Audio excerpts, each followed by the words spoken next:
nongeye kugusuhuzaho kuri icya YouTube channel yanjye yitwa Isi Yacu TV. Ikaze wowe wakanze subscribe nawe utarayikanda, ariko igihe kizagira wenda uyikande bitewe nuko uzagenda uryoherwa na video zacu, kuko isi yacu ni ikoranabuhanga rwose wa muntu. Turayifatanije n'iyanjye nawe, kuko niho twigira ubumenyi. Hahandi uzareba video zanjye kumva urazikunze, ugahita uvuga uti ariko reka sharinge ku nshuti yanjye nayo yiyumvire ubumenyi nkuye hano hantu.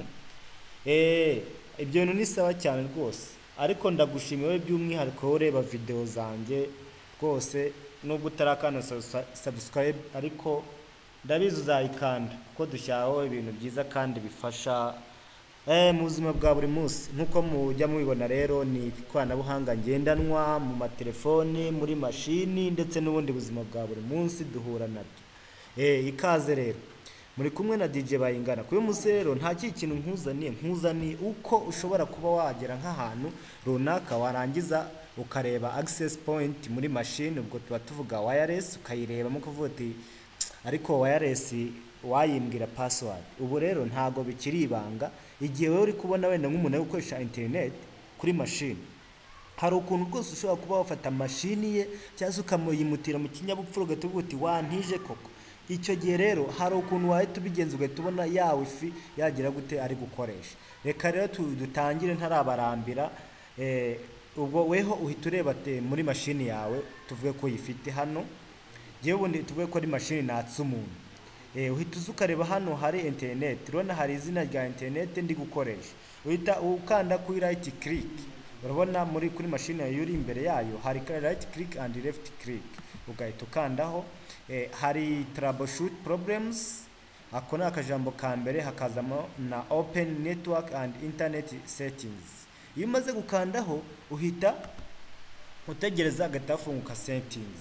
Uri kubona ko twageze muri setting. Hano hari ahantu home, search, network and internet, status, wifi, dial up, VPN, airplane mode, mobile hotspot, proxy. Hano rero nta kibazo hatwaye, ahubwo weho uhita uza hano. Uri kubona ndi gushyira cursor hano h'umweru, urabona hari utuntu twinshi dutandukanye. Hari wenda ngo show available networks, hari advanced network settings. Noneho ahambere kuri advanced handitse change adapter option, aho turahihura. Ahubwo wowe ukahita uza hano, uri kubona handitse ngo network and sharing center. Weho uri kuhabona hari wenda ushobora gusanga muri machine atari uko bimeze, ariko uri kubona kano kantu k'agashushanyo kare hano imbere, uzajya bari kureberaho. Sasa uraza rero ugahita ukandaho, uremeza. Numara kwemeza haraza ibindi bintu byinshi ngo control panel, network and internet, network and sharing center, control panel home, change adapter settings, change advanced sharing settings, media streaming option. Ibyo nabyo tuzabiraho butaha, ariko twebwe icyo turi kubona hano imbere, uri kubona ko hari view active networks, ni ukuvuga ngo bari kutwereka network turi gukoresha. Ibyo ntabwo bihagije, ahubwo hirya ku ruhande rw'ibumoso hari ahantu handitse access type, munsi yaho ngo connections. Urabona hano hejuru kuri type banditseho internet, ariko kuri connection ubwo hirya yaho haje izina rya internet ndi gukoresha. Uhita uza ugakandaho. Iyo ukanzeho hari aka box gahita kazamo rero, kafite title uvuga ngo wifi status.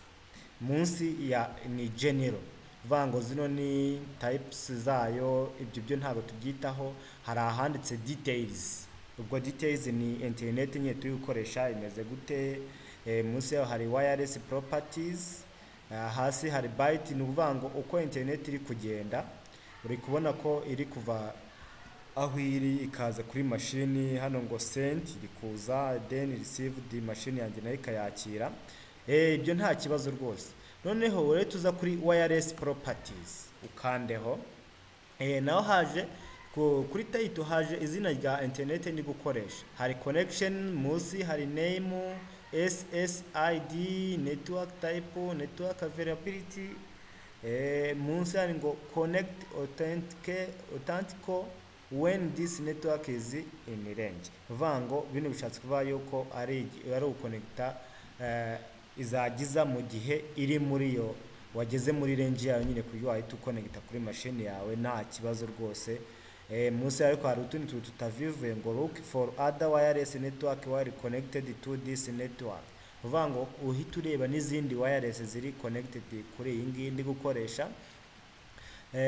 Munsi naho hari akandi ngo connect even if network is not about casting its name. Hano naho n'ubundi ushaka gukoresha ushaka izindi network zishamikiye kuri iyi ngiyi. Ibyo rero ntago turi ubyiteho cyangwa tubitindeho, ahubwo wowe uraza ugahita ujya muri security rero urumva twageze muri code sasa. Uri kubona hasi handitse ngo security type, encryption type ndetse na network security key. Wenda nka hano kuri security type ni ubwoko bwa security turi gukoresha ni ya mbere, wenda tutari gukoresha ni no authentication mu gakubo bashyizemo open. Ubwa kabiri ngo WPA to person, ubwo niko iriya security turi gukoresha imeze.